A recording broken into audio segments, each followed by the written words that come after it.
Muy buenos días a todos los participantes. Los saludamos desde la Dirección de Infosalud de la Dirección General de Telesalud, Referencias y Urgencias del Ministerio de Salud. Empezaremos la telecapacitación programada para el día de hoy, jueves 4 de junio, con el tema Manejo del duelo en niños en tiempos de pandemia, a cargo de la doctora Yulisa Castro Escalante, especialista en psiquiatría del Hospital Víctor Larco Herrera. Quisiéramos recordarles a todos los participantes que cualquier pregunta, duda, consulta, la pueden hacer llegar a través del chat y estas serán respondidas al término de la presentación. Muy buenos días, doctora Yulisa. Es un gusto tenerla con nosotros. Estamos atentos a su presentación. Adelante. Buenos días con todos, bienvenidos. El día de hoy vamos a hablar de un tema bastante importante, ¿no? Ya tengo entendido de que ya se ha visto el tema de manejo de duelos en adultos, ¿no? Hoy día vamos a hablar de esta situación tan difícil, pero cómo manejarla a nivel de en la infancia con los niños y también con los adolescentes, ¿no? Como sabemos, esta situación, la que estamos viviendo, es muy difícil, es salida realmente de ciencia ficción, podríamos decirlo, ¿no? Ha alterado grandemente nuestra forma de vivir nuestro día a día, ¿no? Y de ellos, obviamente, ha afectado de una manera importante la forma en cómo nosotros afrontamos como cultura, como sociedad, las partidas, el fallecimiento de nuestros seres queridos, ¿no? Entonces, el dolor en esta época de pandemia se hace un sufrimiento mayor, inclusive, ¿no? No es el sufrimiento, si bien es cierto, el dolor ante una pérdida es una situación bastante adversa, bastante difícil para todos los seres humanos. Nos damos cuenta que en esta época el dolor es aún más. ¿Por qué? Porque estamos sujetos a distintos protocolos que, digamos, nuestra sociedad nos ha impuesto, ¿no? Uno de ellos es, por ejemplo, el tema de que nosotros ya no podemos hacer los velorios como anteriormente lo hacíamos, ¿no? Acompañados de nuestros familiares, acompañados de nuestros seres más cercanos, ¿no? Por el contrario, ahora están privadas, totalmente prohibidas, perdón, tanto los velatorios públicos y los privados, ¿no es cierto? Y además, en algunas situaciones, si nos dejan asistir, pero máximo 2 o 3 personas, no podemos ver el cuerpo, ¿no? No podemos tocar por última vez, abrazar o dar un beso a nuestro ser querido. Entonces esto hace mucho más difícil manejar esta etapa de duelo. Si lo es difícil para un adulto, imagínense cómo será para un niño o un adolescente, ¿no? Entonces, hay varios problemas que tenemos con respecto a cómo abordar el tema de la muerte con los niños y adolescentes. Pues últimamente, antes que sucediera esto de la pandemia, hemos estado viviendo un estado de gran felicidad, digamos. La cultura nos obligaba a ser felices, felices al 100%, felices para siempre, ¿no? Entonces, con los años, últimamente, ya no es que se habla mucho de la muerte, es más, el, el nivel de vida ha cambiado tanto, ¿no? Que las personas pues ya no mueren como anteriormente en nuestros momentos históricos, en nuestros antepasados, ya no mueren pues a los 30, 40, 50 años. Pues vemos que las muertes pueden llegar en una persona a etapas muy longevas. Es decir, cada vez tenemos más lejos el concepto de muerte. Lo teníamos así, ¿no? De algún modo, pues hay como un tabú al hablar de muerte. A las personas no les gusta hablar del tema de la muerte, ¿no? Las personas tratan de, digamos, de evitar estos temas porque les genera mucha angustia, ¿no? Y pues si al adulto le genera angustia, el adulto lo que evita hablar, obviamente, proyecta sobre sus niños y evita hablar de estos temas con los niños. Así es que tratamos o hemos venido viviendo en una sociedad en la cual hemos tratado alejarnos lo más que se pueda del sufrimiento. La muerte es sinónimo para muchas personas y para muchas culturas de sufrimiento y de dolor. Por lo tanto, pues no se hablaba de estos temas, ¿no? Entonces, lo que vemos que en nuestra sociedad en las últimas décadas, vemos de que ha estado viviendo una vida bastante alejada del sufrimiento, hemos estado, digamos, hablando mucho de que tienes que ser feliz, ¿no? Como si fuese una obligación totalmente ser feliz, dejando muy lejos los temas o como una especie de tabú el tema de la muerte, y transmitimos a nuestros niños el hecho de que si tú quieres lo puedes lograr, ¿no? Que todo en esta vida se puede lograr, que todo tiene solución, ¿no? Y entonces hemos visto que también los ámbitos donde nuestros niños se manejan, tanto los niños como los adolescentes que son de escuela, pues tienen también muy pocas herramientas para afrontar este tipo de situaciones. ¿Y qué ha sucedido ahora con la pandemia? Obviamente, pues vemos gran cantidad de muertes y el duelo y la muerte y el duelo está, digamos, es como pan de cada día. Tenemos que volver a hablar de este tema, ¿no? Para hablar y saber manejar el duelo, tenemos que saber qué es el duelo, ¿no? En realidad hay muchas definiciones del duelo. Hay una que me gusta mucho, de Montoya Carraquilla, que dice: en ninguna otra situación como el duelo, el dolor producido es total, ¿no? Es un dolor biológico porque te duele el cuerpo, es psicológico porque te duele la personalidad, es social porque nos duele la sociedad y su forma de ser y de comportarse, es familiar porque también nos duele el dolor del otro, y es espiritual porque duele el alma. En la pérdida de un ser querido duele el pasado, el presente, pero sobre todo duele el futuro, ¿no? Toda la vida en su conjunto duele, ¿no? El duelo, entonces, es un proceso de adaptación normal que sigue a la pérdida de un ser querido, ¿no? Obviamente, si nosotros nos situamos en esta etapa de pandemia, estamos hablando de muertes de seres queridos, de seres cercanos, de amistades significativas para nuestros niños o adolescentes, del abuelito. Pero recordemos que en niños y adolescentes el duelo también lo pueden vivir pues por pérdida de una mascota, por el fracaso escolar, en adolescentes por el rompimiento con la enamorada, con la enamoradita, el enamorado, ¿no? Entonces, el duelo es toda aquella pérdida de un ser querido o una cosa querida, ¿ok? O una situación, una mascota, de todo un ser vivo, ¿no? Entonces, es una adaptación normal, es decir, todos, absolutamente todos, vamos a pasar por el proceso de duelo, ¿no? Es un proceso porque vamos a ver que tiene varias etapas. Es dinámico porque va cambiando conforme vamos avanzando en nuestro proceso de duelo, vamos cambiando y nosotros somos seres activos en toda esta etapa. No somos seres pasivos, sino cada uno vive de una manera activa y diferente su duelo. El duelo es completamente normal, ¿no? Nosotros no tenemos por qué patologizar el duelo, ¿ok? Todos tenemos que vivirlo, todos en algún momento vamos a vivirlo y lo vamos a vivir como una experiencia única. El duelo es así como las personas, cada uno es diferente y cada uno procesa, elabora su duelo de manera diferente en tiempos diferentes, ¿ok? Entonces, estamos en una etapa en la cual estamos frente a tantas muertes y ya nos toca muy de cerca porque tenemos a amigos que están enfermos por COVID, tenemos colegas, tenemos de repente nuestros padres, abuelos, primos, familiares cercanos, vecinos, ¿no? Que están mal, y ya nosotros cuando escuchamos de que están enfermos del COVID, inmediatamente comenzamos a hacer pues toda esta situación de duelos anticipados inclusive, ¿no? De miedos al futuro, del miedo a la muerte. Entonces, tenemos que hablar de muerte. En estas épocas tenemos que hablar y tenemos que afrontar esta situación porque es muy probable y es prácticamente de seguro que todos pasamos esto, ¿no?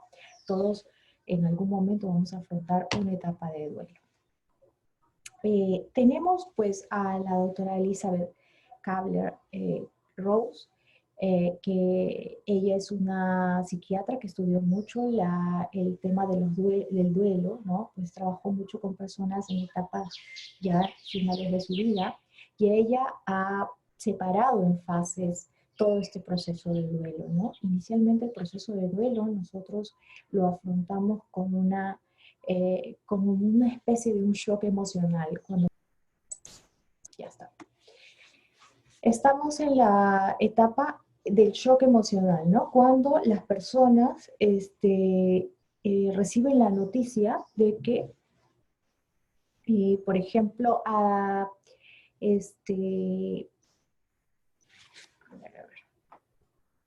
cuando las personas reciben la noticia de que les han, a ver un ratito, ya te he aprobado, ok, listo.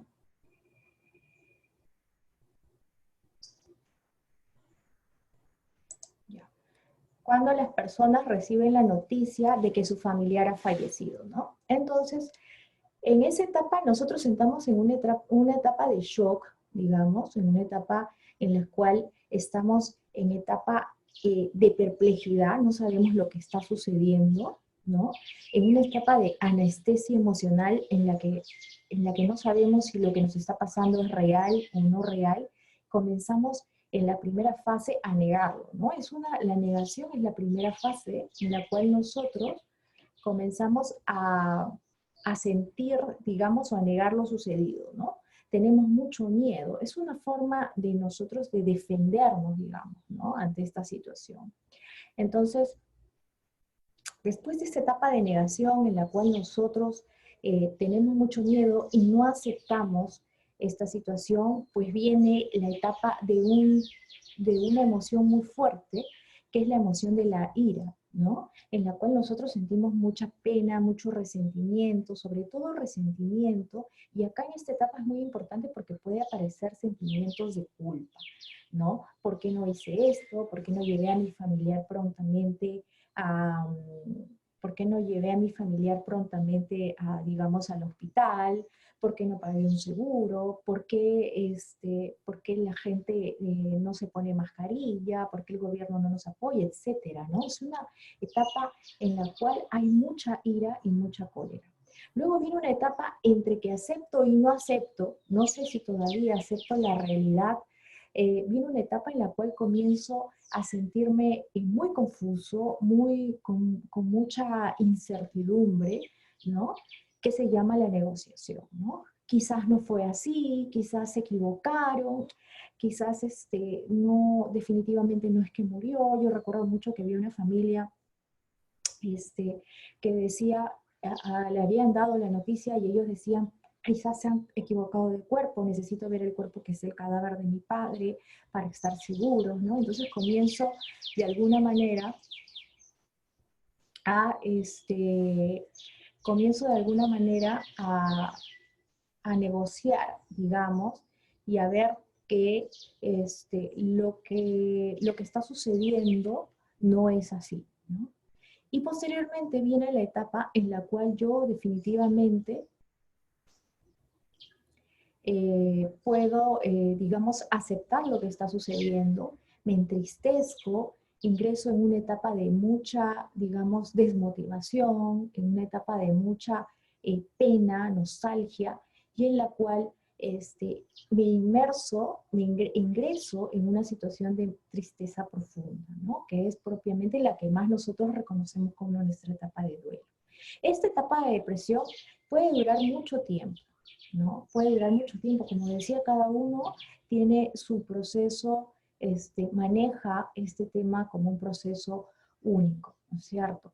Y tenemos además que entender de que puede durar de acuerdo a las edades, varía, de acuerdo a la situación, de acuerdo a cómo fue, si fue traumático, si no, vamos a ir viéndolo en el transcurso de la exposición. Y bueno, luego viene la etapa ya de aceptación de la realidad, de la aceptación de la muerte, de que la persona fallecida ya no va a estar con nosotros y que ya viene con una etapa en la cual ya hay una mayor autoconfianza, una sensación que sí podemos seguir adelante sin esa persona cercana, una etapa de tranquilidad, una etapa en la que el recuerdo ya no duele tanto, ¿no? Una etapa en la que el recuerdo ya no, digamos, no es tan doloroso. El recuerdo lo asociamos a recuerdos más positivos y bonitos de la vivencia con la persona que falleció, ¿no? Entonces, obviamente que durante la etapa de duelo vamos a tener múltiples manifestaciones y esto se los he colocado acá para que ustedes vean de que hay cosas de que, digamos, no nos tenemos que sorprender cuando estamos dentro de una etapa de duelo. Vamos a tener varias respuestas físicas, emocionales, conductuales, mentales, obviamente, ¿no? Por ejemplo, dentro de las respuestas físicas más comunes es el insomnio. La persona no puede dormir. Por ahí vamos a ver que puede comenzar a somatizar, tiene dolor abdominal, dolor de cabeza, dolores en articulaciones, ¿no? Las respuestas emocionales, las más comunes que tenemos es la tristeza, el enfado, el miedo y la culpa, ¿no? Puede estar muy presente. Y además vamos a ver que conductualmente la persona puede aislarse, puede tener olvidos frecuentes, puede trabajar mucho de repente. Algunos en vez de estar echados en cama llorando todo el día, no, por el contrario, los vemos mucho más activos, trabajando, tratando de ocupar su día, ¿no?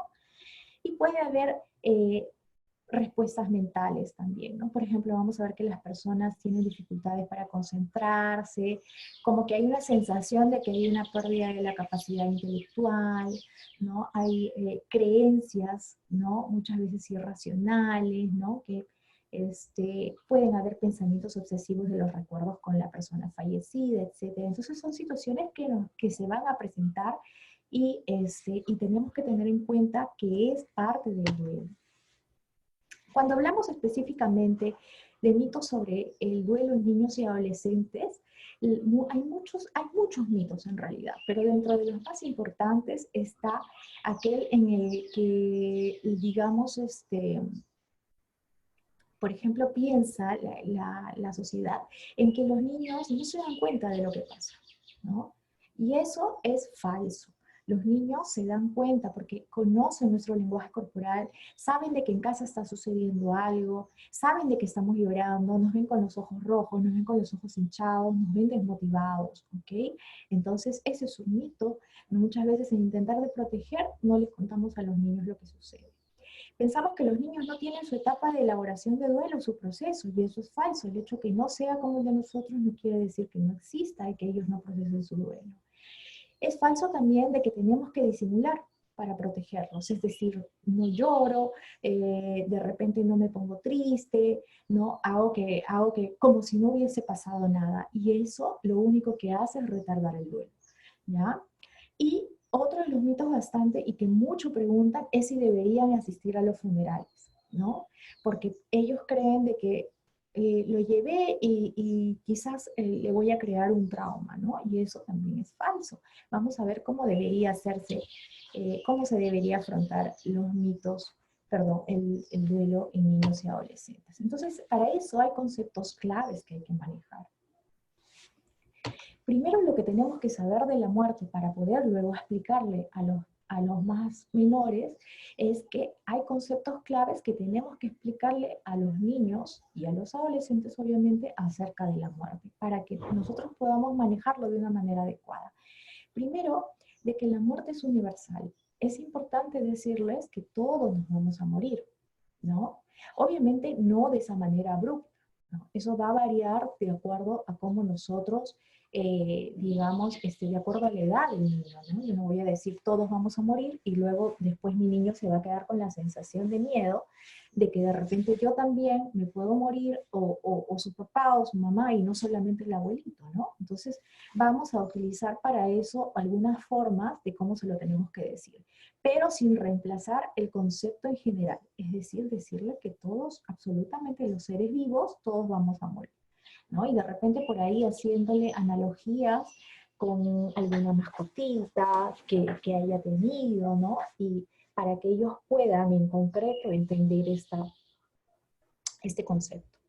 También tenemos que entender que la muerte es irreversible, es decir, aquel que muere ya no va a volver a la vida, eso lo tenemos que tener en claro, ¿no? Y tenemos que explicarles, porque muchos niños a veces se les dice, por ejemplo, que sí, que en algún momento, que está en el cielo, que a la semana recogen sus pasos, y luego le fomentamos miedos a los niños, ¿no? Luego tienen miedo a la oscuridad, miedo al fantasma, de que va a regresar el abuelito como un fantasma, etcétera. Entonces hay que dejarlo claro que el muerto ya no revive, que ya no regresa a la vida, ¿ok?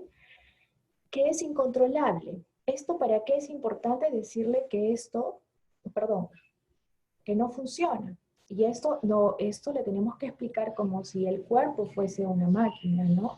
Que ya no funciona, que ya no ve, que ya no oye, que ya no siente frío ni calor, que ya no va, que así como ya no siente frío ni calor, tampoco siente dolor, ¿no? Que ya no va a hablar. Es importante dejárselo claro porque muchas veces ellos pueden elucubrar luego fantasías con respecto a todo esto, ¿no? Obviamente todo esto que se lo tenemos que decir tiene que ser adecuado para la edad del niño, en el grupo etario que se encuentre de acuerdo a su desarrollo cognitivo, ¿no? Que es incontrolable. Esta parte es importante. ¿Por qué? Porque esto nos va a ayudar a manejar esta área y a explicarles bien de que nosotros no tenemos el control sobre la muerte, ¿no? Que es así, que se da, que así como hay vida, así como antes de que él naciera, ¿no? Antes de que fuese, digamos, creado por la naturaleza, él no existía, después de la muerte tampoco va a existir, ¿no es cierto? Que nosotros no tenemos, que nosotros no podemos controlar eso, ¿no? ¿Para qué es importante decírselo? Esta parte, para evitar culpas. Esta parte es importantísima para evitar culpas, porque muchos niños piensan de que de repente porque su papá se fue enojado, ¿no? Porque no hacía sus tareas, porque le hacía renegar mucho y se murió por el coronavirus, ¿no? ¿Ok? Entonces, o muchos adolescentes piensan, y que me lo han dicho en algunas sesiones, por ejemplo, pienso que ha sido mi culpa, esto es un castigo, porque yo en algún momento, por ejemplo, dije, ojalá que estuviera muerto, ¿no es cierto? Entonces, esta parte es importante explicársela a los chicos para evitar generar culpa, ¿no? ¿Y qué es el final de la vida? ¿No es cierto? Así, nosotros digamos, explicando todas estas situaciones, vamos a dejar claro el concepto de muerte en nuestros chicos. Y vamos a ver cómo. Primero, vamos a dividirlos en 3 grupos para explicar el tema de la muerte. ¿Cómo lo manejo? Hasta antes de los 6 años, de los 6 años aproximadamente a los 12, ¿no? 12, 13 y la adolescente. ¿Ok? En tres partes. Obviamente, de 0 a 2 años, el niño no va a comprender el concepto de la muerte. ¿Ok?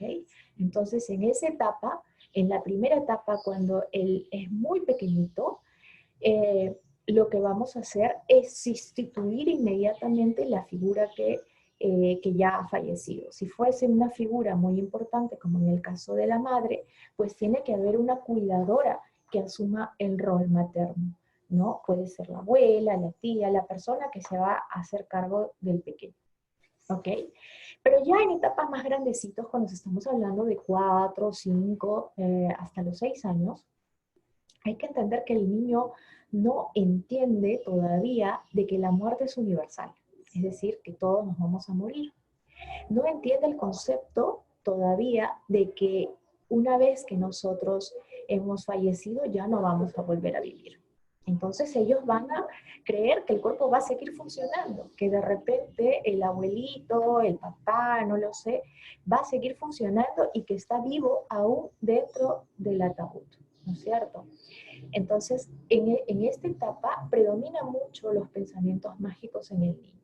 Y obviamente, entonces, ¿qué hacemos, no? Con estos pequeños, lo que vamos a hacer es explicarle de una manera concreta y con un ejemplo quizás, ¿no? De cómo sería la muerte. Obviamente de manera muy general, ¿no? De manera muy general, ¿para qué? Para que el niño entienda que ya no lo va a volver a ver, ¿no? Es decir, decirle muy claro de que de repente ya no va a volver, ¿no? Van a ver, porque los niños son muy curiosos en esta etapa, nos preguntan, pueden pasar meses y nos siguen preguntando, ¿y va a volver el abuelito? ¿Y va a volver el abuelito, no? Y nosotros ya hemos creído de que él ha procesado ya que el abuelito ha muerto, y él nos va a seguir preguntando, el pequeño, ¿no? Y nosotros con tranquilidad tenemos que volver a explicarle todo, ¿no? Que el abuelito ya murió, ¿no? Que el abuelito ya no lo vamos a volver a ver y que va a vivir en nuestros recuerdos, en nuestra mente. Quizás podemos hablar con ellos. ¿Qué recuerdas de tu abuelito, no? Muchas veces ellos recuerdan, con mi abuelito me iba a comprar un helado, por ejemplo, ¿no? Él me llevaba a comprar helado. Entonces vamos a recordarlo de esta manera, ¿no? Cuando tú ibas a comprar helado con el abuelito, mientras recuerdas eso, el abuelito va a vivir en nuestra mente, ¿ok? Y entonces siempre hagamos de una manera, de una voz bastante cálida, con una voz tranquila, ¿no? Evitemos, por ejemplo, hablar con los niños de estos temas cuando nosotros estamos desregulados emocionalmente, ¿no? Es decir, tenemos que nosotros mostrarles confianza a los pequeños. Entonces, no nos vamos a meter en la cabeza nosotros como adultos de que el niño tiene que entender a rajatabla todo lo que le estamos diciendo, ¿no? Y muchas veces, el otro tema importante de este slide es que ellos nos van a seguir preguntando y vamos a tener que seguir respondiendo a sus dudas y sus incertidumbres. Y si no tenemos una respuesta, le decimos, mira, no lo sé, pero ¿qué te parece si lo averiguamos?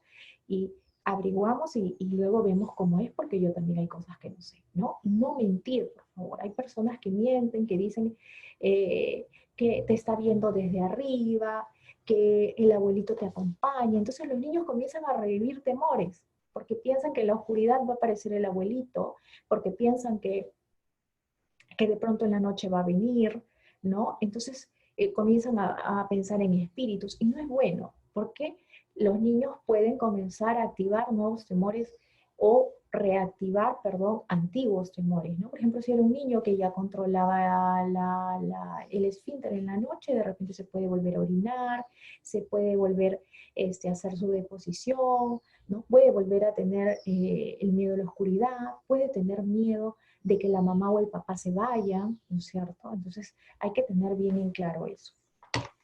A partir de los 6 años, ya el niño comienza a cuestionar un poco el tema de la muerte, ¿no? Se dice que a partir de los 7 años ya, ¿no? En un desarrollo normal, ya se instaura el tema del concepto de que el cuerpo deja de funcionar y que ya es irreversible, ¿no? La aceptación total, o digamos el constructo total del tema de la muerte, viene entre los 11 y los 12 años.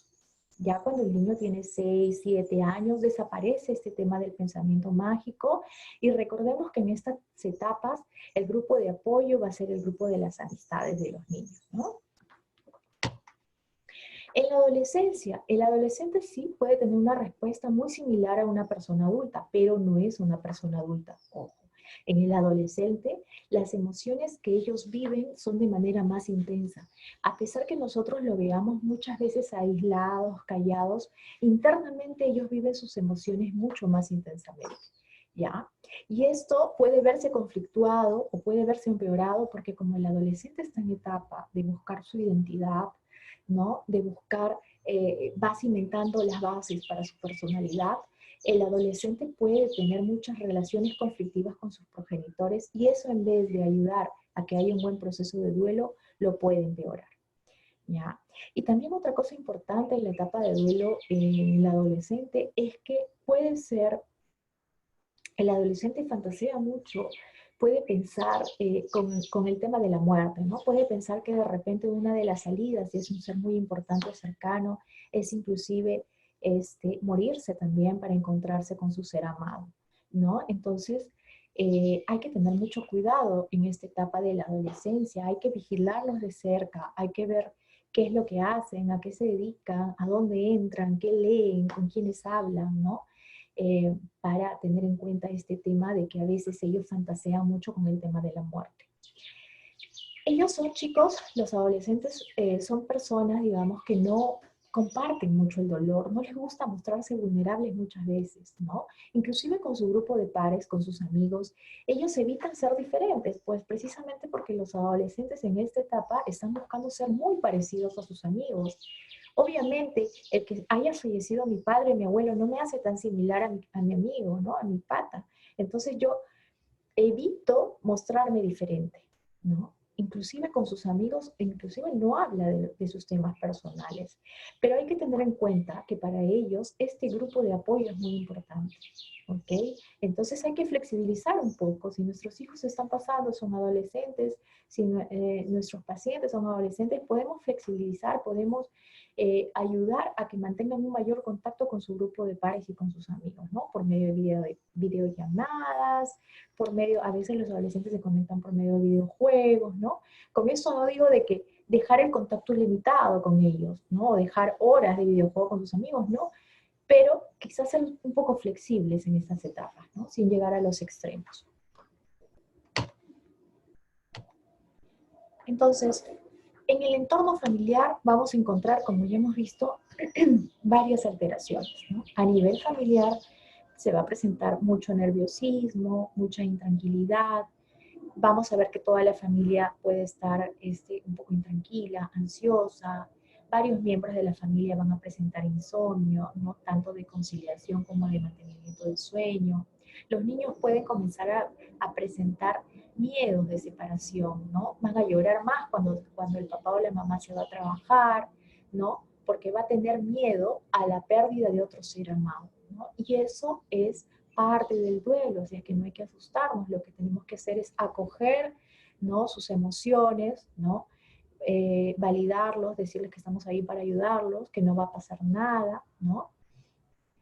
Y que vamos a estar a su lado, ¿no? Pueden comenzar a tener muchas fantasías con este tema de la persona fallecida, ¿no? De que ha venido, que los ha visitado, que ha escuchado al abuelito, que le ha hablado, que ha soñado, y no debemos asustarnos por estos temas, porque pues son expresiones no solamente, digamos, psicológicas, sino también son expresiones culturales, ¿no? En nuestras culturas están muy inversas estos temas de que la persona vuelve a recoger sus pasos a la semana, ¿no? A veces los niños escuchan a los adultos que hablan y ellos también fantasean con ese tema, ¿no? Puede haber estos sentimientos de culpa, como les dije hace un momento, ¿no? De que por mi culpa falleció mi papá, mi abuelito, etcétera. Y puede también aquejar de dolor de estómago, dolor de cabeza, ¿no? Y todo esto forman parte del duelo. En el colegio, ¿cómo se va a manifestar? El niño va a tener mayor alteración en concentrarse y en estar atento. Así es que por ahí si vemos que baja un poquito la disminución, el rendimiento académico, perdón, no hay que preocuparnos. Hay más que nada observarnos y esperar que el proceso de duelo cumpla su tiempo, ¿no? En el colegio puede estar ansioso, inquieto, se para constantemente de la silla, de repente quiere salir al patio o se va al baño, pide más permisos para salir al baño porque va al baño y llora. Entonces hay que ser un poco también flexibles en el aula, ¿no? Por ahí que nos pueden venir mayores quejas a los papás, digamos, de que en el aula no estuvo bien. En este caso y en esta época de pandemia, sobre todo a nivel virtual, porque los chicos están llevando clases virtuales, muchas veces no quieren conectarse, o quieren conectarse como uno de mis pacientes quiere conectarse pero sin poner cámara, ¿no? Entonces es válido, vamos hablando con los tutores, con los profesores, para que ellos puedan flexibilizar algunas situaciones. Otra de las cosas es que nosotros debemos inmediatamente, cuando ha fallecido un familiar muy cercano de nuestra familia, debemos comunicárselo internamente a los tutores del aula, ¿no? Para que ellos sepan cómo manejar este tema, ¿no? Y usualmente pues los tutores hablan con los demás, ¿no? Hay temas que en los casos de los adolescentes no les gusta hablar de estos temas en público, entonces evitamos que se toquen estas situaciones, ¿no? Lo otro es que no dejemos mucho tiempo para que el niño retorne a sus actividades, a su aula virtual, ¿ok? Entonces podemos hacer y podemos ir transando con los chicos, ¿no? Retornos a tus clases virtuales, quizás vamos a hablar con la profesora para que no te hagan muchas preguntas por esta semana, para que no hables hasta que se sienta más tranquilo, quizás no pueda poner la cámara activada, ¿no? Y vamos hablando con los tutores, ¿no? Por ahí, si a media clase se sale, hay que entender esta situación que todavía el chico está pasando por su etapa de duelo. Entonces, ¿cómo ayudamos a elaborar el duelo? Primero, conceptos así importantes, ¿no? Por ejemplo, ¿cómo comunicamos la pérdida, no? ¿Cómo comunicamos que ha fallecido, por ejemplo, la abuelita, ¿no? ¿Quién lo debe hacer? Es una de las grandes preguntas. Pues lo debe hacer el padre o la madre. Y si los padres están muy desbordados emocionalmente, lo debe hacer una persona muy cercana, ya sea el abuelo, la abuela, la tía cercana, una persona que tenga alguna conexión emocional cercana con el niño, ¿ok? ¿No? ¿Cuándo lo debe hacer? Lo debe hacer lo más pronto posible. Los chicos se dan cuenta de todo lo que sucede en casa, ¿no? Entonces, apenas recibimos la noticia, una vez que nosotros hayamos salido de esta parte de nuestro shock emocional, de que estemos un poquito más tranquilos, de repente papá o mamá, quien se sienta menos, digamos, un poquito más sereno, se sienta con el menor en un lugar tranquilo, apartado, ¿no? En donde de repente a solas, donde él pueda expresar sus emociones lo más pronto posible, sentarnos y decirlos de que, por ejemplo, el abuelo o la abuela ha fallecido, ¿no? Y evitar, tenemos que decírselo de una manera bastante clara, ¿no? Decirle, ¿sabes qué? De repente el abuelo Lorenzo ha fallecido, el abuelo ha muerto, ya sabíamos que el abuelo estaba mal, ¿no? Y ya el abuelo ya no va a estar con nosotros, ¿no? Ya no va a estar con nosotros porque su cuerpo ya murió, ¿no? Ya murió. Entonces, no usar este tipo de eufemismos cuando intentamos de maquillar y decimos, pues el abuelo ya nos abandonó, nos dejó, ¿no? Porque eso genera un rencor, un odio, una sensación de abandono, ¿no? Ya nos dejó, ya se fue, ya descansa en paz, está dormido, ¿no? Porque después los niños comienzan con el miedo a que, no me quiero dormir. ¿Por qué? Le digo, ¿por qué no te quieres dormir? Porque mi abuelo se durmió y ya nunca más lo volví a ver, ¿no? Entonces hay que tener mucho cuidado con estos eufemismos, ¿no? Hay que evitarlos. Y obviamente después de comunicada esta situación, pues tenemos que acoger su emoción, ¿no? Ya sea de cólera, de tristeza, de llanto, lo acogemos serenamente, ¿no? Tenemos que decirlo con una voz tranquila, pausada. Tenemos que también resolver sus interrogantes. Ahí es donde vienen las interrogantes en este momento, de repente. Por ejemplo, en el caso de los niños nos preguntan si, pero lo veo de acá a un mes. No, ya no lo vas a volver a ver. Ya no podemos volver a ver al abuelo porque ya falleció. Pero iba a venir para Navidad, no, no va a estar para Navidad. ¿Y ya no me va a hacer mi regalo que me prometió? No, ya no te va a poder hacer regalo porque el abuelo ya no camina, el abuelo ya no ve, ya no siente. Y tiene frío el abuelo, va a tener frío, no le va a dar miedo a la oscuridad de dónde va a estar. No, porque el abuelo ya no ve. Entonces, con tranquilidad le vamos a ir respondiendo las preguntas. En el caso de los adolescentes, por ejemplo, las preguntas son distintas, ¿no? Lo primero que vienen los adolescentes muchas veces es, eh, por ejemplo, el tema de, ¿y quién va a pagar el auto?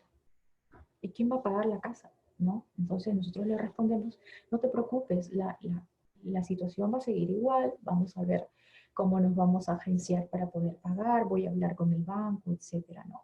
O serle sincero, aún no lo sé, hijo, no lo sé, pero lo vamos a ir resolviendo en estas épocas. Ahora vamos a afrontar este tema que estamos viviendo y vamos a ver, igual te voy a mantener informado, no te preocupes, ¿no?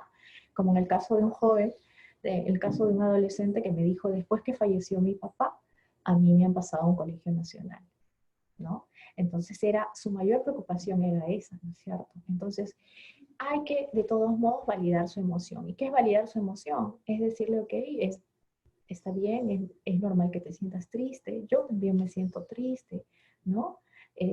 O es normal que estés con cólera, ¿no? Y evitar, obviamente en ese momento validamos, pero evitamos ponerle emociones más negativas, ¿no? Es por culpa del gobierno, es por culpa de tal, o sea, evitar esos sentimientos de culpa, venganza que pueden generar en los chicos, ¿no? Después de haber comunicado, pues en estas épocas de COVID, muchas veces ya no podemos ver el cuerpo de nuestro familiar. Hay muchos casos en los que el familiar ha ingresado y puede estar mucho tiempo en el hospital, digamos, y todavía, y nosotros no podemos ver su cuerpo, no podemos tocarlo. Muchas personas se quedan con la idea si fue mi familiar o no, me dicen, ¿no? O si he recibido las cenizas, no sé si será las cenizas de mi familiar o de repente de otro, ¿no? Entonces nos quedan muchas incertidumbres en esta época de pandemia, cómo afrontar esto, ¿no? Entonces yo sí sugiero el tema de hacer un ritual de despedida de todos modos, ¿no? El ritual de despedida, como hemos visto, ahora que estamos confinados, pues va a ser un ritual bastante íntimo entre nosotros, ¿no?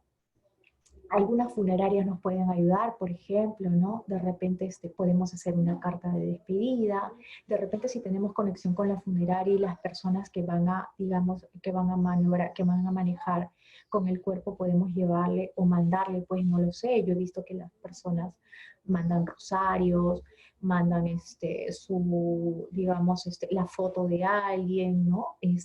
O no lo sé, algo que nos haga sentir que nosotros estamos al lado, ¿no es cierto? Entonces hay que tratar de utilizar estos medios con las funerales. Es más, algunas funerarias también te lo pueden hacer por videollamada para que uno esté presente, o pueden hacer, se acepta 2 o 3 familiares que asistan, los más cercanos que asistan al funeral, ¿no? Entonces, de repente otro familiar puede estar haciendo la videollamada para que los pequeños y el adolescente pueda presenciar. En el caso de los pequeños, sí se puede presenciar los funerales, ¿no?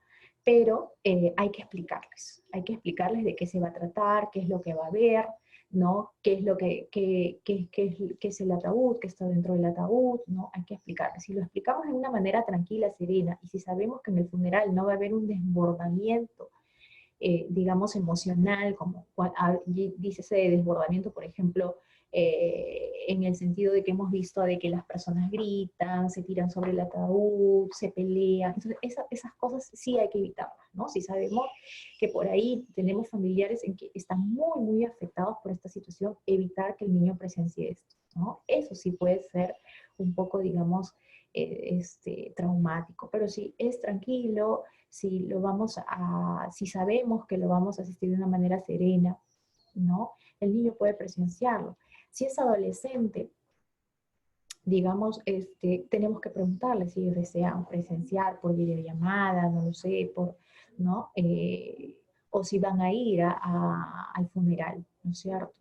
Entonces sí se lo podemos preguntar. Los rituales de despedida que hacemos cuando estamos en confinamiento, por ejemplo, he visto familias que pues velan su ropa, ¿no? Ponen una foto del difunto y velan la foto, ¿no? Que han hecho reuniones por Zoom con un padre que ha hecho una misa de despedida, ¿no? Para el difunto, y se ha invitado a la familia más cercana a conectarse por Zoom, por videollamada, hacer una caja de recuerdos, ¿no? En donde nosotros, sobre todo con los chicos más pequeños, guardemos cosas importantes del fallecido, ¿no? Y que nos permitan conectar con él, ¿no? Entonces, hay que hacer de todos modos un ritual de despedida. De repente una oración en familia, si es que dependiendo de la religión, ¿no? Una carta de despedida, un dibujo, etcétera, en la forma que nosotros podamos despedir a nuestro difunto. La siguiente, después de haber pasado el ritual de despedida, ¿qué hacemos? Con los niños, sobre todo, y los adolescentes, hay que tratar de mantener la cotidianeidad. Hay que tratar de que si, por ejemplo, hacía sus clases por las mañanas, si los sábados de repente no tenían horarios o hacían juegos de mesa, mantenerlo, si, por ejemplo, no lo sé, si el abuelo era el encargado de leer los cuentos en la noche, pues ahora yo se los leo los cuentos en la noche, etcétera. Hay que tratar de mantener los horarios, porque lo que más duele es cuando cambia lo cotidiano en el niño, ¿no? De repente ya no está la abuelita que era muy fija con las horas, 8 de la mañana desayuno, 1 de la tarde el almuerzo, y luego de repente la mamá está muy conmovida, muy mal emocionalmente, y pues ya no almuerza a la 1, almuerza a las 3, ya no hay el lonchecito que hacía la abuelita, entonces, etcétera. Esas pequeñas cositas afectan a los niños y a los adolescentes, ¿no? Entonces hay que mantener la cotidianidad, es súper importante. Con el adolescente además hay que hablar de responsabilidades, de repente pues el abuelito era el encargado de, no lo sé, comprar el pan. De repente ahora lo puede hacer el adolescente, ¿no? De repente el abuelito era, no lo sé, encargado de regar las plantas. De repente ahora nuestro hijo o nuestra hija adolescente nos puede ayudar a regar las plantas, ¿no? Entonces hablemos también con ellos de las responsabilidades que van a tener que asumir después de esta pérdida del familiar, ¿no? Y otra cosa importante va a ser que durante esta etapa los apoyemos emocionalmente. ¿Y cómo apoyo emocionalmente? Pues a los pequeños. Con respecto a los chicos, es el juego sobre todo, ¿no? Iniciar con ellos, digamos, el juego. En el juego ellos demuestran mucho la forma de cómo murió, ellos hablan del coronavirus, ellos hablan de los bichos, ellos hablan del virus, etcétera. Ellos hablan muchas cosas por medio del juego, de cuánto lo extrañan. Entonces, por medio del juego, nosotros también podemos comunicarnos con ellos y estar muy cercano a ellos, ¿no? Vamos a jugar, ¿qué quiere jugar? ¿Quiere jugar a las Barbies? ¿Quiere jugar a los policías, a la guerrita? De repente el abuelito jugaba con él. Entonces, por medio del juego, acompañarlos en su emoción. Los niños pueden estar más irritables, más renegoncitos, no me comienzan a hacer caso, no asustarnos, sino seguir perseverante hasta que pase esta etapa con ellos, ¿no? En el caso de los adolescentes, es más que nada escucharlos, ¿no? Escucharlos. Para que un adolescente te escuche, primero tienes que haberlo escuchado. Entonces, ¿cómo le doy mi apoyo al adolescente? Escucharlo, decirle que cualquier cosa estamos prestos para hablar con ellos, para conversar, que estamos cerca, que yo también estoy sintiendo este dolor, ¿no? Que yo también me siento mal, que yo también me siento triste, ¿no? Y evitar de que nosotros, muchas veces, ¿cómo hacemos de que el niño exprese su emoción? Cuando nosotros también expresamos nuestra emoción, ¿no? Si me siento triste, no está mal llorar. Podemos llorar, obviamente, sin desregularnos, ¿no? Llorar y decirle que llorar es bueno, que llorar nos alivia, etcétera, ¿no? Obviamente, como dice el punto 5, más atención y afecto con los niños más pequeños y sobre todo mayor disponibilidad para los adolescentes. Que ellos sepan que tú estás disponible en cualquier momento, que vas a dejar lo que estás haciendo para apoyarlo, ¿no? La disponibilidad para ellos es bastante importante y la escucha activa, ¿no?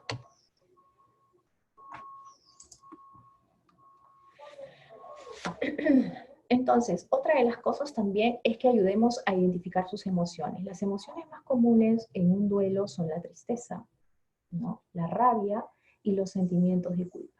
Entonces, a identificar estas emociones con ellos para ayudarles a cómo mejorarlo, ¿no? Cómo manejarlo, perdón, ¿no? Por ejemplo, si estoy triste, me puedo poner a llorar, ¿no es cierto? Puedo hablar de mi familiar puedo hablar de mi familiar para conversar de las cosas que me ponían triste, de las cosas que extraño, de lo solo que me siento porque no está mi papá o porque no está el abuelo, la mamá, etcétera. Los sentimientos que me hacen, los sentimientos de culpa, ¿no? Ayudar, que de repente enseñarles que de repente no, porque en su mente alguna vez dijo, ojalá estés muerto, quiere decir que se haya muerto, porque nosotros no tenemos ninguna influencia en la muerte, ¿no es cierto? Entonces, ayudar a identificar estas emociones nos ayudan a ir resolviendo poco a poco las dudas que ellos tengan. Y la reacomodación ante la persona fallecida, ¿no? Lo que pasa mucho es que en las últimas en la etapa del duelo, nosotros pues nos causa mucho dolor recordar a la persona fallecida, ¿no? Pero podemos ir con el tiempo recordando también cosas positivas de ellos, ¿no? Recordando los chistes que nos hacía, las anécdotas que pasamos, lo pesado que era a veces, lo que nos hacía renegar. Podemos, por ejemplo, hacer un álbum de recuerdo con fotos y poner porque una de las cosas de los adolescentes que mucho les preocupa es olvidarse de su ser querido, ¿no? Entonces, mira, escribe, ¿no? Escribe qué anécdota tenías con tu abuelito, por ejemplo, ¿no? O qué anécdota tenías con tu tío, escríbelo y pégalo en este álbum de fotos para luego recordar, ¿no? Ver videos, si se sienten todavía cómodos, porque muchas veces cuando es muy temprano, es muy reciente la situación, es bastante doloroso, ¿no es cierto? Entonces vamos viendo cómo podemos afrontar nosotros esta situación de acuerdo a cada niño, ¿no? ¿Qué es lo que me preocuparía, ¿no? De que este duelo se nos complique, ¿no? Y entonces, cuando decimos duelo complicado, cuando decimos de que las cosas no están yendo bien y que debemos visitar a, digamos, que debemos visitar a un especialista o a un profesional que nos ayude, ¿no? Cuando, digamos, esto se vuelve constante y no vemos de que el niño comience a recordar, digamos, las cosas o la independencia que hacía antes, por ejemplo, ¿no? Por ejemplo, dormía solo y ya no quiere dormir solo, ¿no?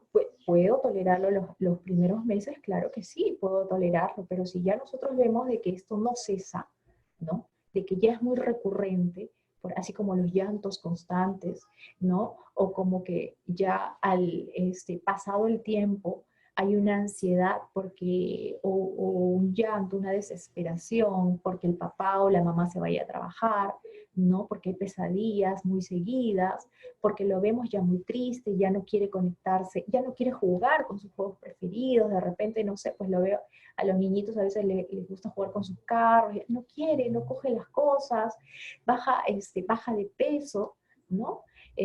No quiere comer de repente, ¿no? Entonces, o comienza a hablar mucho del abuelo, etcétera, que ya a mí me llama mucho la atención y que ya veo que sale fuera de la norma, que ya han pasado de repente 3, 4 meses y esta situación no cesa, que ha bajado demasiado de peso, entonces busco ayuda profesional, ¿no? Cuando son más grandecitos, muchas veces pasan por una etapa de anestesia emocional, es decir, parece que no les hubiera afectado nada, ¿no? Y es una de las cosas que les llama la atención a los padres a veces, que dicen, ¿sabe qué, doctora? Mi hijo tiene 8 años y parece que no hubiera conocido nunca a la abuela, ¿no? No habla de la abuela, no pregunta, no comenta, parece que no hubiera, como que estuviera normal. Y cuando le trato de hablar, no quiere hablar del tema, ¿no?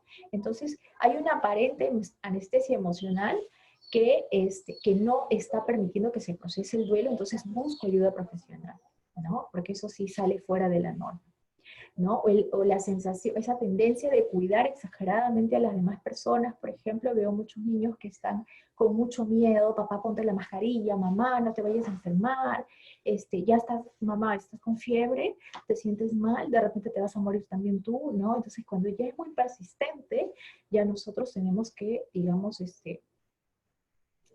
buscar ayuda profesional, ¿no? Por ejemplo, que pase ya pues más de un mes, 2 meses, no quiera reintegrarse a sus clases virtuales, que yo veo que ha bajado drásticamente su desarrollo escolar, no quiere estudiar, ¿no?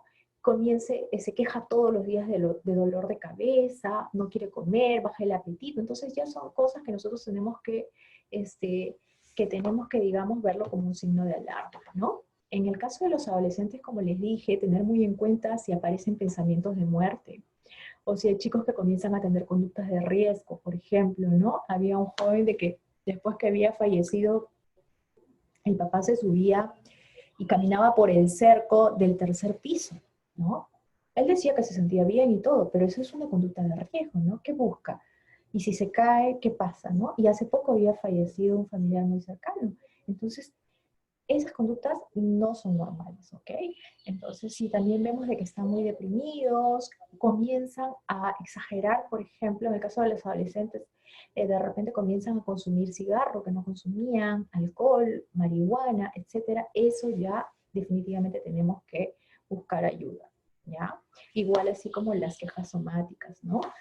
Eh, Recordemos que el adolescente de por sí es un poco rebelde, un poco irritable en algunos momentos, pero si ya vemos, por ejemplo, que los cambios de humor son muy frecuentes, si los vemos que se autoagreden, se chancan la cabeza, se comienzan a jalar el cabello, a sacar el cabello, se comienzan a cortar, ¿no? Comienzan a bajar extremadamente de peso, o por el contrario, subir extremadamente de peso, busquemos ayuda, ¿no? Recordemos que hasta un 35% de niños menores de 12 años, después que ha pasado inclusive un año de una pérdida parental, o sea, de padre o madre, de una persona muy significativa, puede hacer una depresión, ¿ya? Entonces no hay que tenerlo en claro. ¿Qué materiales nos van a ayudar? Bueno, como ya los mencioné hace un momento, podemos hacer un álbum de fotos de la persona fallecida, podemos hacer una caja de recuerdos, de repente guardar su cadenita, guardar su peine de cabello, guardar sus fotos, guardar de repente algo que sea que yo sienta que me haya hecho conectarme con la persona fallecida, ¿no? De repente algo que me regaló, lo guardo en una caja, lo pongo en un cajón y cada vez que quiero conectarme con mi ser amado, lo puedo ver, ¿no? Podemos dibujar, en niños más pequeños podemos invitarles a que dibujen nuestras emociones, qué es lo que sentimos, cómo nos imaginamos que está el abuelito, ¿no? Etcétera. Si tenemos la posibilidad de visitar el cementerio, el columbario, lo podemos hacer también con nuestros familiares. Y también hay muchos cuentos que abordan el tema de la muerte, que ahora, pues, en esta época de pandemia, pues, están gratis ¿no? digamos, en la web y que lo pueden bajar y que sería interesante, ¿no? Verlo. Así como películas también, tenemos El Rey León, tenemos Coco, tenemos varias películas que abordan el tema de la muerte que podríamos verlo junto con ellos, ¿no? Entonces, bueno, para concluir, recordemos que el duelo es una parte esencial del aprendizaje, ¿no? Que absolutamente todos vamos a pasar por esta etapa de duelo, ¿no? Así que es importante que nosotros sepamos cómo manejarlo, desde siendo padres, profesores o personal sanitario, debemos saber cómo debemos afrontar estas etapas de duelo, ¿no? Evitar el duelo, lo único que hace es convertirlo en un duelo patológico. Así es que no evitemos, afrontemos la tristeza, afrontemos esta emoción para que podamos procesarlo. Nosotros hemos nacido genéticamente predispuestos para afrontar el duelo, así es que no hay que tenerle miedo, ¿no? Facilitar y compartir la expresión emocional, ¿no? Va a ser vital con los niños y los adolescentes, contestar siempre sus preguntas, ¿no? Compartir también las incertidumbres que trae la muerte, ¿no? Y recordemos que la evolución del duelo en cuanto a la intensidad, la duración, al tiempo, cada uno lo maneja como un proceso único. Cuando me preguntan cuánto tiempo, entre comillas, podría decirlo así someramente, 6 meses, dicen los estudios, en que ya debería la persona, después de haber perdido a un ser querido, debería ya reintegrarse de una manera más activa a sus funciones, a la sociedad, a lo que hacía anteriormente, ¿no? Ya después de los 6 meses ya debería haber momentos de mayor alegría, de mayor tranquilidad, ¿no? Y ver que funciona en la sociedad. Si pasa este tiempo, bueno, quizás, como digo, cada duelo es diferente. Hay personas que se toman mucho más tiempo. Hay personas que pueden pasar años y no terminan de procesar su duelo, ¿no? Entonces ahí sí hay que buscar ayuda profesional.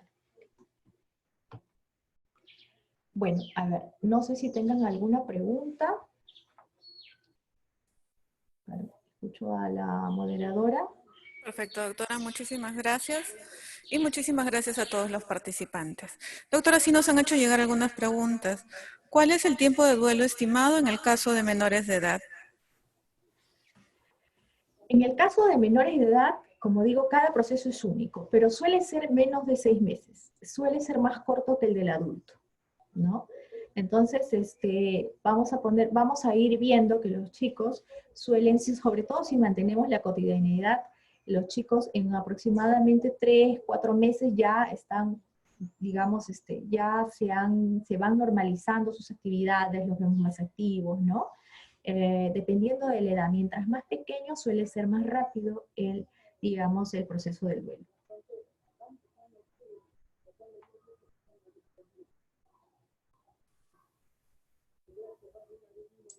Perfecto, muchísimas gracias. Nos preguntan también si es recomendable el visitar los cementerios junto con los menores de edad. Claro que sí, claro que sí. Sí es recomendable, nos ayuda a cerrar esta etapa con la persona fallecida, pero como les decía, es importante decirle a los niños qué es lo que van a ver, a dónde vamos a ir, ¿no? A dónde vamos a ir, cómo es el cementerio, que ahí está el cuerpo, pero el cuerpo que ya no tiene vida de nuestro ser amado, ¿no? Y propiciar un ambiente tranquilo y sereno, ¿no? Es decir, si voy a llevar al niño y nos vamos a desbordar todos emocionalmente, hay familias que gritan, que lloran de una manera, digamos, desregulada, eso no sería un buen ambiente para un niño, ¿no? O sea, sí los podemos llevar cuando nosotros sabemos que vamos a controlar todas esas variables, ¿no? Y les podemos, pues, invitar a que lleven una carta, podemos invitarlos a que lleven flores, ¿no? Digamos, un ritual que parte de nuestra sociedad que ayuda mucho con el cierre de esta etapa con la persona fallecida. Perfecto, muchísimas gracias. Nos preguntan también si es que los pequeños deben recibir algún tipo de terapia específica, qué tipo de terapia deberían recibir o qué tipo de terapia suelen recibir si es que se evidencia un duelo patológico. Ya. Si nosotros tenemos si ya nosotros estamos viendo que es un duelo patológico, pues hay que primero, lo tendría que ver el psiquiatra de niños y adolescentes para ver, digamos, qué comorbilidad, qué patología se está dando. Probablemente sea, digamos, muchas veces está asociado a trastorno de ansiedad de separación o a una depresión, ¿no? Entonces, y si es necesario que se reciba o no tratamiento, inclusive, digamos, medicamentoso, ¿no? Lo segundo sería que tiene que ser evaluado por el psicólogo clínico, ¿no? Y el psicólogo va a estimar, dependiendo qué tipo, si lo que predomina es ansiedad, podemos trabajar tipos de terapia cognitiva conductual aplicado para niños y para adolescentes, ¿no? Viendo qué tipo de patología se tendría que ver la terapia, ¿no? Perfecto, doctora. Inclusive podemos hacer terapia familiar, porque muchas veces, como recordemos, el proceso de duelo lo llevamos en familia.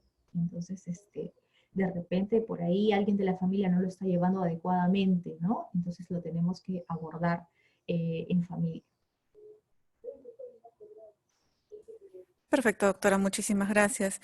Nos preguntan también, en el caso de los niños menores de 5 años, ¿en qué momento se debería comunicar del fallecimiento de un familiar? ¿En forma inmediata o en días posteriores? A ver, como hemos dicho, tiene que ser en forma inmediata, ¿no? En forma inmediata, realizado por uno de los padres, de preferencia, o si los padres no están viendo una persona significativa, en un lenguaje bastante sencillo y claro, ¿no? Explicándole los puntos que hemos mencionado, ¿no? Por ejemplo, de que ya el cuerpo ya no funciona, que no lo vamos a volver a ver, ¿no? Pero de preferencia en una forma inmediata porque el niño se da cuenta de lo que está sucediendo alrededor. Si no se lo comentamos a tiempo, el niño puede sentirse fuera de la familia, puede sentir que no lo quieren, puede sentirse solo ante este proceso de duelo que todos en casa están viviendo, ¿no? Nos preguntan también cómo se podría manejar el proceso de duelo en los niños si en un accidente fallecieran varios miembros de la familia. Igualmente, ¿no? Tenemos que decírselo. Nunca debemos, esta sensación de que nosotros cuidamos más al niño cuando no le contamos lo sucedido, empeora la situación, empeora su proceso de duelo. Entonces tenemos que contárselo y tenemos que explicar cuál fue el motivo de la muerte, ¿no? Es importante para que el niño no piense que la muerte es una cosa al azar y que nos viene porque si no va a tener esa sensación de que en cualquier momento se va a morir el papá, la otra persona, y se va a quedar con ansiedad, ¿no? Entonces tenemos que explicarlo, que murió de repente el tío, su primito, su primita, ¿no? Porque, o sea, tenemos que explicárselo de manera sencilla, obviamente sin traumatizar, ¿no?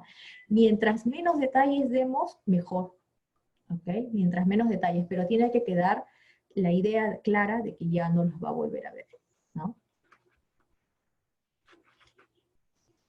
Perfecto, doctora, muchísimas gracias.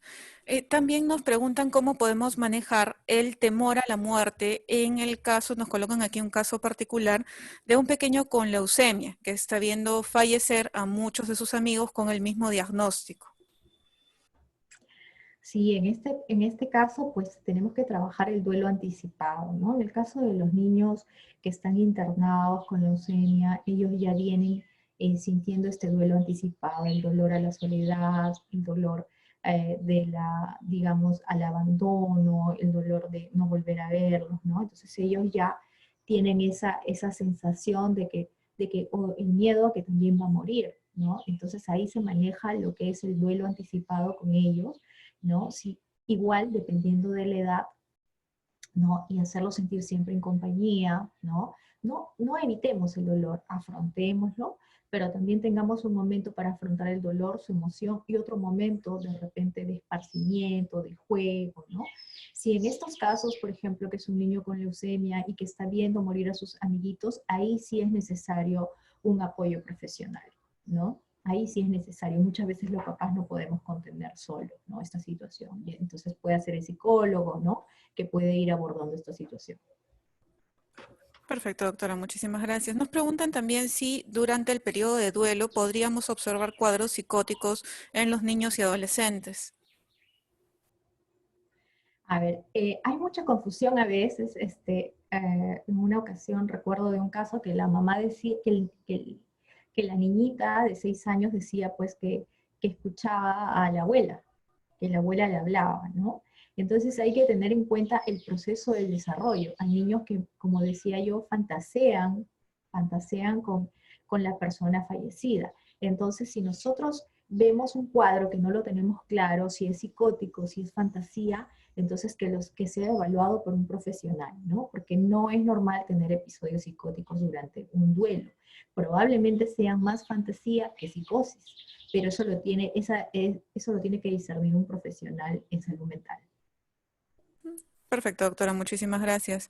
Y nos preguntan también en el caso de los adolescentes, ante la pérdida ya sea del padre o la madre, ¿cómo se podría manejar el hecho de que sientan responsabilidad de asumir, valga la redundancia, alguna de las responsabilidades del hogar? Por ejemplo, ponen aquí la responsabilidad económica del hogar ante los hermanos menores. ¿Cómo se podría manejar esto en el adolescente? Ujú. Sí, bueno, es cierto, durante el fallecimiento de una persona muy significativa entre el padre y la madre, muchas veces se parentaliza al hijo mayor, ¿no? En este caso, si fuese un adolescente, hay que tener mucho cuidado en qué responsabilidades le vamos a dar. Recordemos que sigue siendo un adolescente, que no es una persona adulta, ¿no? Entonces hay que tener mucho cuidado. Yo siempre sugiero un acompañamiento de un familiar. No podemos dejar al adolescente a cargo de todas las situaciones, ¿no? Por ejemplo, de repente falleció el papá y ahora la mamá es la que tiene que salir de repente a vender o a trabajar y el adolescente se tiene que hacer cargo de los hermanos menores, ¿no? Esto no sería correcto, por ejemplo, ¿no? Tendríamos que, en la medida de lo posible, que haya otro familiar adulto que ayude con esta responsabilidad, ¿no? Que sea el familiar adulto el responsable y que el adolescente solamente es una ayuda, ¿no? No podemos emparentalizar y no podemos cambiar tampoco completamente el ritmo de vida que ellos tenían, ¿no? En la medida de lo posible hay que mantener estable el hogar, ¿no? Y de repente ya no está el familiar, pero de repente podemos hacer uso del abuelo, de la tía, alguien cercano que nos pueda ayudar, digamos, a supervisar al adolescente, ¿no? Perfecto, doctora, muchas gracias. Nos preguntan también en el caso de un niño, por ejemplo, en los niños menores de 5 años, ¿cómo podríamos manejar el temor a la muerte si es que resultase positivo para el nuevo COVID-19? Si sale positivo el niño, Sí, si sale positivo el niño, ¿cómo se puede enfrentar en los menores de 5 años si hay temor a la muerte, ya sea también por la información que a veces reciben en los medios, si hay este temor? ujú. Bueno, hay que aclararle a los niños, ¿no? Que por ejemplo que el COVID-19 usualmente mata a la gente que tiene, pues, o que es muy anciana, ¿no? Les podemos decir a aquellos que son muy viejitos, ¿no? Aquellos que están muy mal, ¿no? Por ejemplo, de repente, con palabras sencillas, ¿no? Por ejemplo, de repente ya el abuelito ya estaba muy viejito, ya su cuerpo no funcionaba como el mío, que soy tu mamá, o como el tuyo, ¿no? Nosotros somos más jóvenes, a nosotros el COVID nos va a dar, sí, un resfrío, nos va a doler un poco la cabeza, pero no nos va a matar, ¿no? Entonces hay que dejárselos claro para no generar el miedo a la muerte, ¿no? Entonces, así el niño puede entender con ejemplos concretos, ¿no? De que yo todavía como mamá de repente soy joven, de que a mí no me va a matar el COVID, ¿no? Y a ti tampoco, pero sí nos vamos a sentir mal. Voy a tener dolor de estómago, dolor de cabeza, un poco de fiebre, pero luego de unos días nos vamos a sentir mejor y ya pasó, el coronavirus ya pasó, ¿no? Porque muchas veces como hay el miedo a la muerte, que ya falleció el abuelito, creen que también el papá o la mamá o el hermanito va a fallecer o él mismo, ¿no? Entonces hay que dejárselo claro, ¿no? Perfecto, doctora, muchas gracias. Y bueno, finalmente también nos preguntan cómo podemos manejar el hecho de que a un niño lo vayan a hospitalizar, mejor dicho, y cómo se le puede explicar que esos días de hospitalización va a estar solo, si va a presentar también una situación de duelo por la que las visitas podrían estar restringidas. Ujú. Sí, ahora que los niños están saliendo, digamos, muchos niños están contagiando y de acuerdo, digamos, a las nuevas normativas, pues tienen que entrar solos y no con un familiar. Obviamente lo que tenemos que hacerle al niño es anticiparle lo que va a suceder. Tenemos que contarle que estos días no vamos a estar, pero que de repente nosotros vamos a estar muy cerca de la puerta para afuera, ¿no? Que te voy a de repente dejar alguna forma comunicarnos, si es un niño grandecito de repente puede tener un celular como que yo lo pueda ver, ¿no? Dejárselo claro que voy a estar cercano a él, que no me va a ver, pero que voy a estar cerca, ¿no? Lo otro es explicarle que por algunos días de repente no lo vamos a ver, no podemos engañarlo, ¿no? El niño va a sufrir, va a sentir, va a llorar de repente, pero nosotros no podemos, digamos, mentirles, porque ellos igual van a procesar este miedo. En este caso no sería tanto el duelo, pero sí sería el tema de repente de la sensación de soledad que pueda tener por esos días que esté internado, ¿no? Perfecto, doctora, muchísimas gracias por su excelente ponencia y quizás algunas recomendaciones finales, sobre todo para los establecimientos de regiones que nos acompañan el día de hoy. Bueno, que hagamos un acompañamiento bastante activo con todas estas familias que están perdiendo a un ser querido, ¿no?